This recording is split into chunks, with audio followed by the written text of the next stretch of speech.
On Earth, there comes a moment when governments resort to extreme measures and release poisonous substances into the world to reduce the population. Money is the only god you have left. Take him to the snake. Sweet people were leading their normal lives when one day planes appeared in the sky dispersing a black substance that caused death to anyone exposed to it. Those whose bodies proved resistant to the poison were left to cling to the remnants of the past or adapt to the new reality. The government was absent and taking advantage of this, gangs proliferated in the American Midwest, dividing territories and eliminating dissenters. One of these groups wore animal heads and called themselves players alongside others known as the Flowers Cherries, Killers, and many more. One day, Mark West, in the hope of saving their crumbling marriage, agrees to take his wife to her parents' house in Milwaukee. His friend tries to convince him to take a more suitable car, but Mark loves his car too much and doesn't want to abandon it almost immediately. The car breaks down. Mark and Nina find an abandoned auto repair shop, and while Mark is fixing the breakdown, Nina looks at old photographs and listens to the radio. At that moment, the doors open and several armed men enter. The couple is saved by the fact that they are in a separate room. Mark asks his wife to step on the gas. The car crashes through the wall and out of the room just as another gang bursts through the open doors, crushing the initial arrivals. Mark's car starts just in the nick, and they barely manage to escape their pursuers. The radio host reminds them of the need to find shelter for the night since gangs are roaming everywhere. So Mark turns towards what appears to be a house. The couple explores the house, and while Nina gathers anything that might be useful, Mark discovers mutilated bodies in the bedroom. While Nina tries to contact her mother, Mark carries the bodies outside and sets them on fire. They spend the night in a guest bedroom. Mark plots a path, choosing routes that are free from the executioner's gang.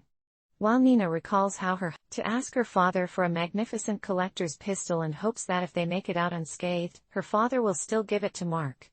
Nina extinguishes a candle, unaware that they are being watched by a man who was captured by the executioner's gang next morning, and under torture reveals information about the traveling couple. After disposing of the informant, the gang heads to the house where Nina and Mark are resting. Mark goes through his morning routine. When he hears the sound of a motorcycle engine, he hides his wife in the attic and conceals himself in the house, while Nina puts on headphones and plays music to drown out the footsteps of the killer. The faint noise alarms him, and the man turns his back to the door to the room, which cost him his life as he is killed with a single, precise blow to the head.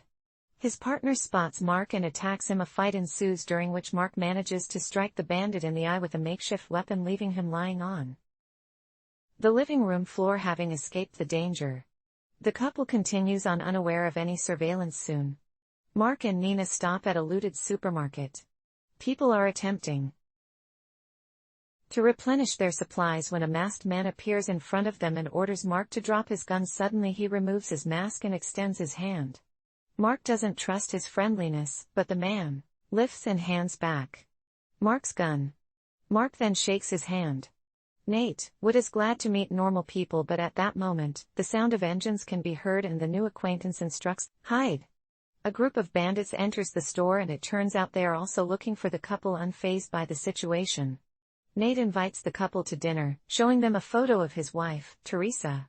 Suddenly there is a burst of machine gun fire and the bandits fall, while Nate's son, Steve, emerges from hiding upon stepping outside.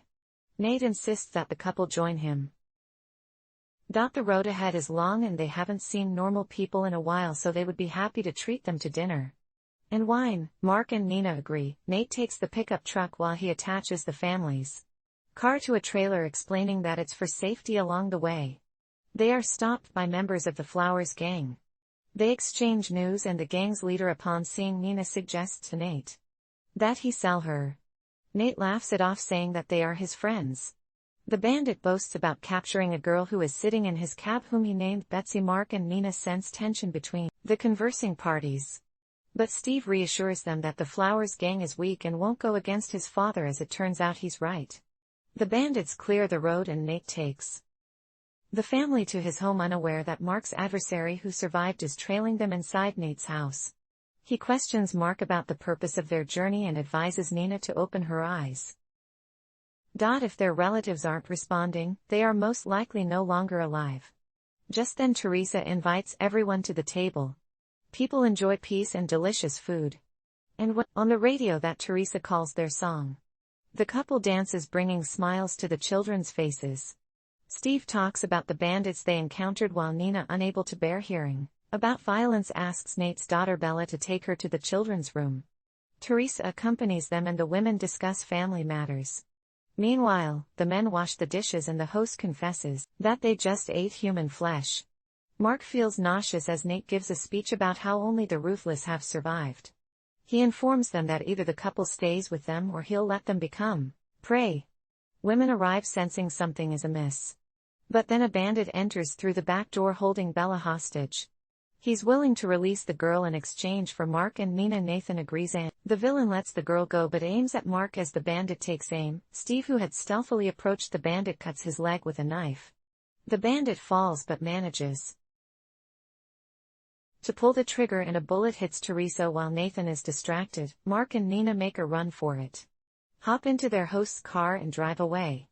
Gunshots continue to echo from the house.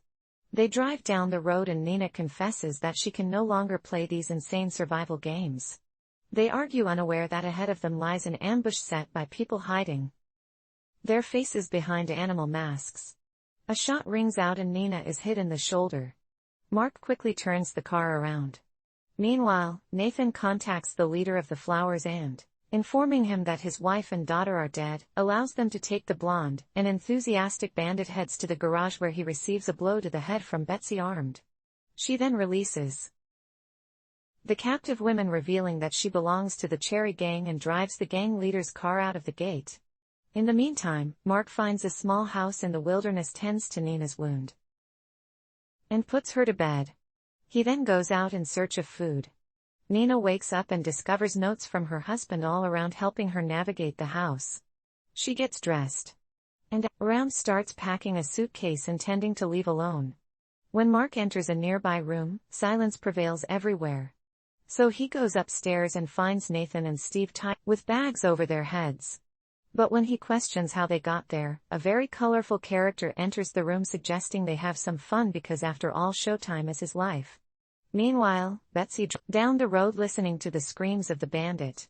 She locked in the trunk. Suddenly she notices Nina behind some bushes and goes after her, while the bandit, who introduces himself as William, to find out why Nathan and Steve were tailing Mark. Mark recognizes the quotes William is using and William is pleased with his erudition. He then introduces his buddy, Big Guy, and offers to have a fight with him, promising to let Mark go if he wins. During this time, Nina stumbles upon a box of records, and on one of the envelopes, there's a note asking to give her husband another chance. She finds some alcohol, plays music, and under Betsy's watchful eye loses herself in the music while her husband fights the brute. Mark takes a beating until his opponent throws him right at William. Mark ends up with William's gun, which he promptly fires, ending the showman's life. Betsy makes a decision and kills the bandit in the trunk just as Mark bids farewell to Nathan, Steve, and Big Guy. Mark returns to the house where he left Nina and shoots with the rifle found in the yard for the first time. Nina shows an interest in firearms and Mark teaches her how to shoot, which she turns out to be surprisingly good at. She leads her husband to the garage when Betsy enters the house and finds a ring that Nina had taken off when contemplating running away from her husband. And at that moment, she shows her husband a car just like his, and upon learning that he wasn't very popular with girls and thus didn't experience familiar sensations felt by many American guys, she suggests rectifying that in the car.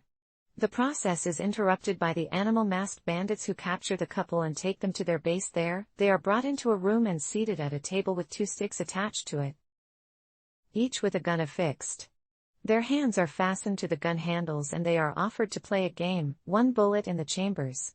And if they're lucky and don't shoot each other for 6 rounds, will be set free. Nina then asked to add more bullets but reduce the number of rounds, which the bandits agreed to. The couple begins the game.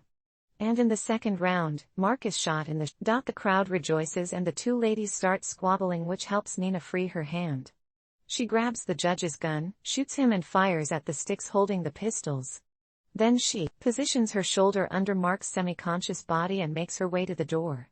She is intercepted by the brothel's leader, but under the barrel of gun, she has no choice but to let the family go. People with weapons are not allowed in the room. According to their rules, the couple gets into a car and drives away while the gang arms itself and starts chasing them, losing a couple of centuries to Betsy's gunfire. Nina presses the gas pedal and finally arrives in Milwaukee, where she learns that her parents have passed away. Neighbors hand her a letter addressed to their daughter in which her mother asks Nina not to abandon her husband. Later, neighbors show her how they have fortified their defense barricades made of cars on the roads. A constant lookout on the roof and a tripwire stretched across the street that can, with a winch.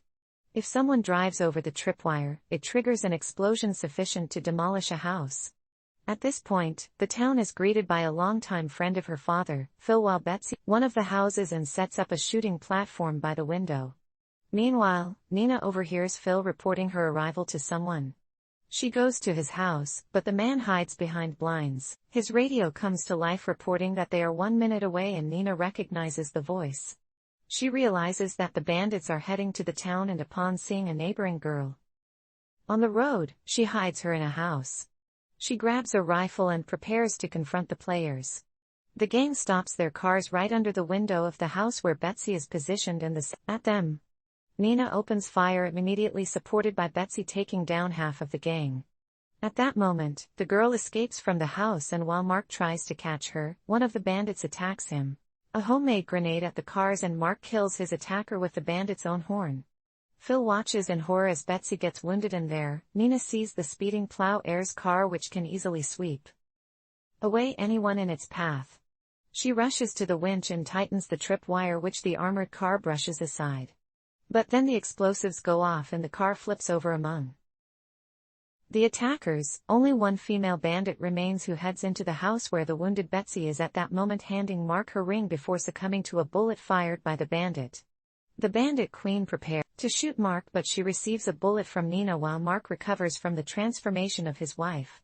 She confronts Phil and finds bloody footprints of a child and a murdered man on the table. Nina finds a familiar box, takes it, and goes home, encountering a neighboring girl with bloody hands on the street.